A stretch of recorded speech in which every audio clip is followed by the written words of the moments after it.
Next up, we're going to go ahead and tackle this carburetor. We've got a number 2 Phillips on the air cleaner cover. So go ahead and get that out of the way. And this air cleaner looks really good on here. No reason to do anything different with that. It looks like we've got two 5/32 that hold this cover on here. Yep. So we're going to pull these both out of here. These should go all the way through into the insulator block, and they look like they are those heavy plastic threaded screw threads on here. So it doesn't take many turns to get them out. Okay. There we go. Yeah, so they go all the way through to the insulation block, or the air, the carburetor throat, maybe some people call it. I don't know. Overseas, you tell me. Tell me what you call it. And this should just be stuck on there with the gasket. There's no other screws or bolts or anything that hold it. There we go. That gasket was really stuck on there. And doesn't look like it got torn.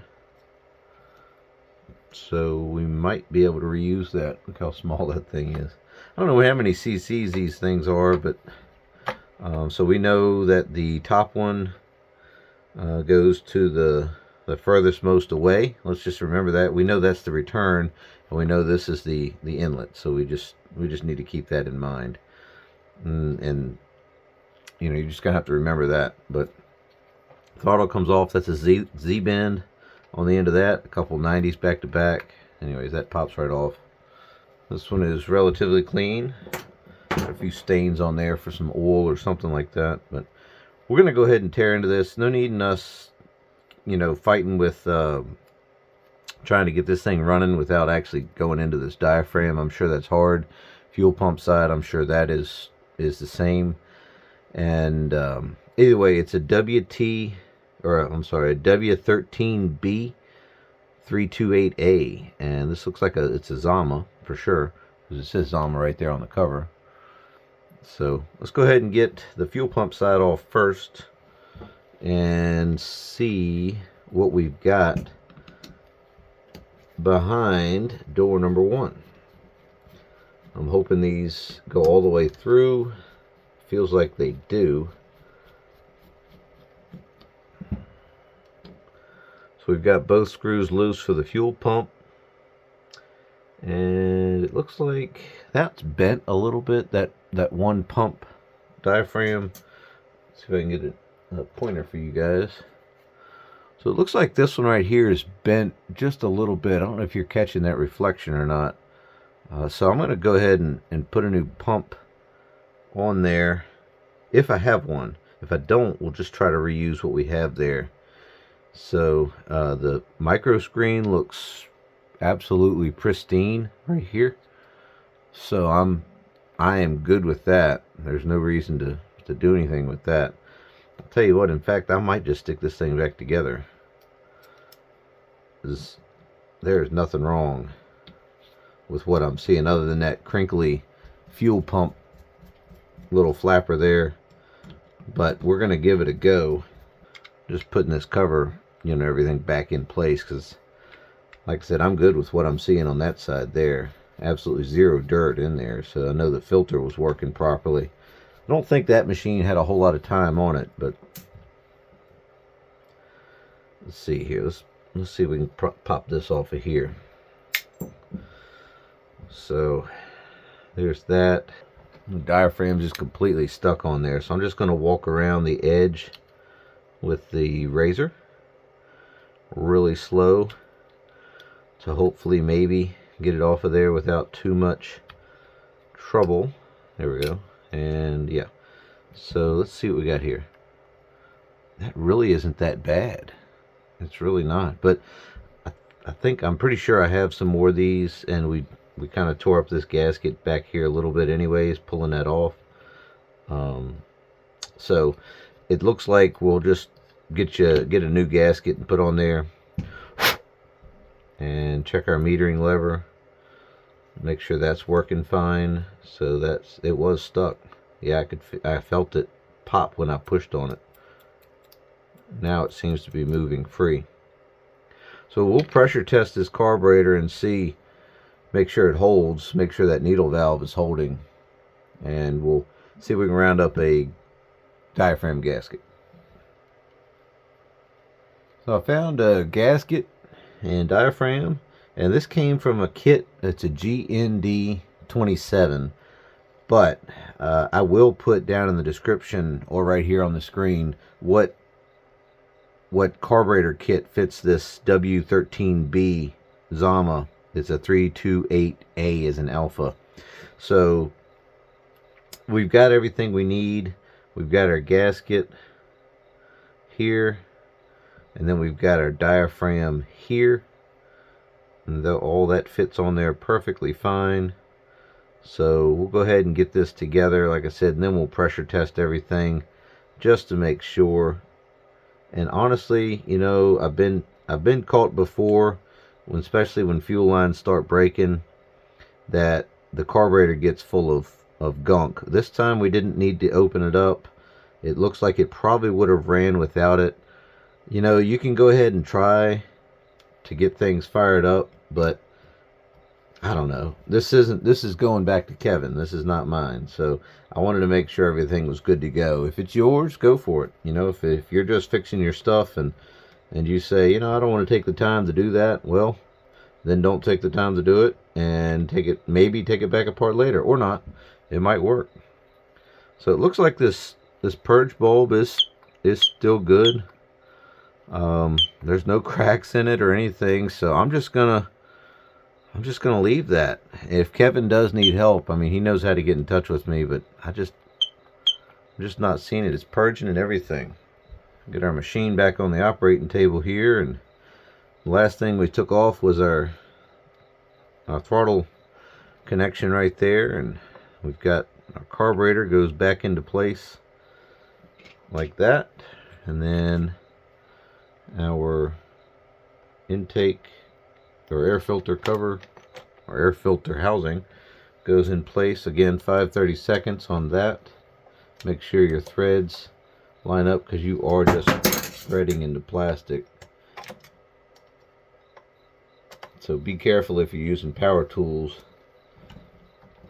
because I have stripped these things out. Okay, or by hand too. I have stripped them out. So we need to make sure we get the right fuel line on what. Oh, something we did need to do before we got too far. Let's go ahead and pressure test this carburetor. So we've got our little pressure tester here for our carburetors, and I've got this small fuel line going to the adapter. This is just how it works, and we'll go ahead and pump it up and see what happens. And that's holding pressure very well, so I'm good with that. That's just to check our work to make sure that needle is holding. We've got everything busted free inside of there, so now we can go ahead and get our fuel line reinstalled. Remember, this top one goes to the return, which had that little barb fitting, and this lower one goes to the one with the fuel filter. So that's what we need right there.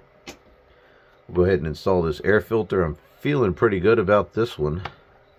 Everything seems to be, you know, kind of checking out, we'll call it.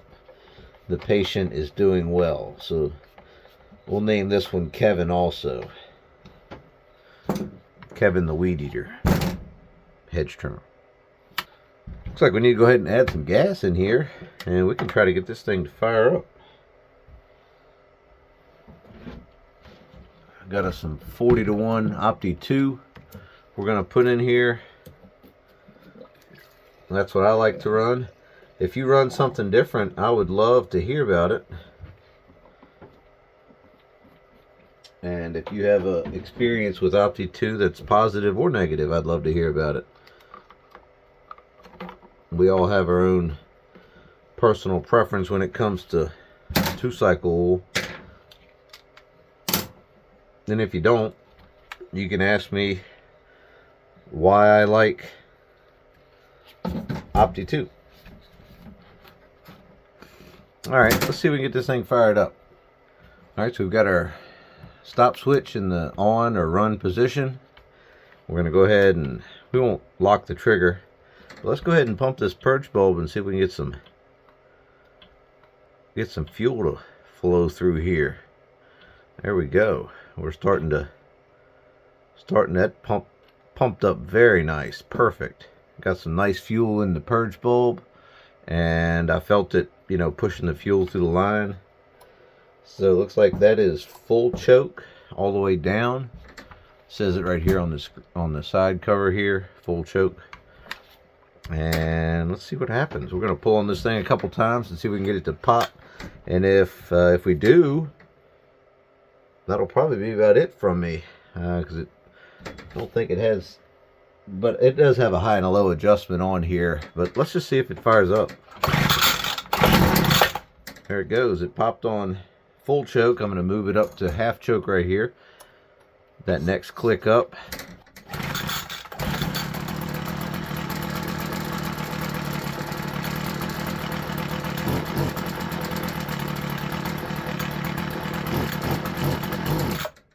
Alright, doesn't want to take any throttle.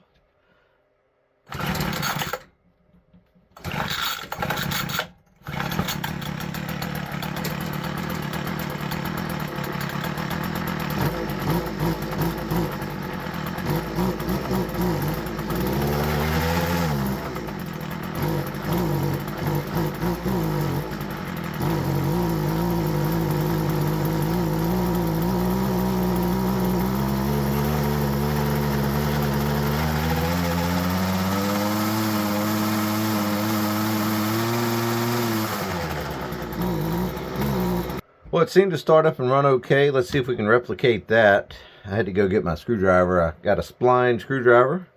And let's see if we can get this thing started up again. Still don't want to take any throttle.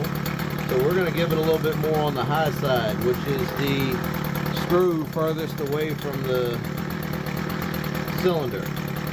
Open that up another quarter turn or so.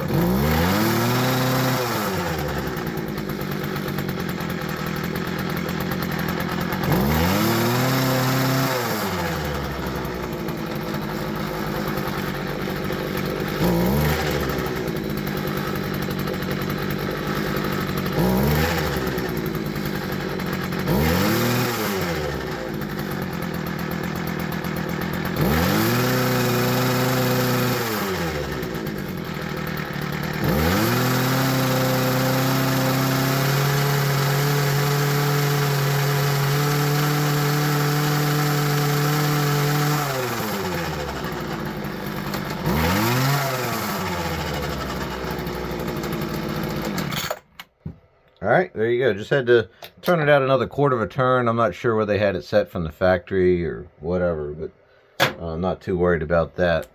Either way, that thing is up and running. We'll take it outside and run a little bit more. We got our exhaust fan going in here, so we don't have to worry about anything like that. Let's see if it'll start one pull now.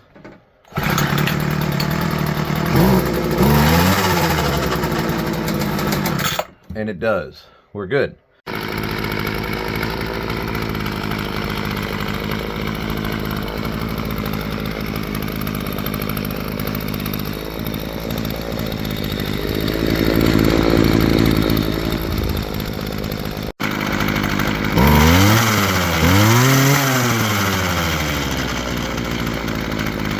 Well, that wraps up Kevin, our GHT225, this hedge trimmer here that we had to get going. So fuel lines, carburetor rebuild, you know, the simple things. Thankfully, it was in one piece already, and I didn't have to go find any parts for it or anything. So either way, guys, thank you so much for watching. I really appreciate you being here. It means so much when I get those comments and things in there. If you have questions, just let me know down below in the comments section, and that's it. So thank you so much for watching, and remember, keep your chain sharp and stay safe.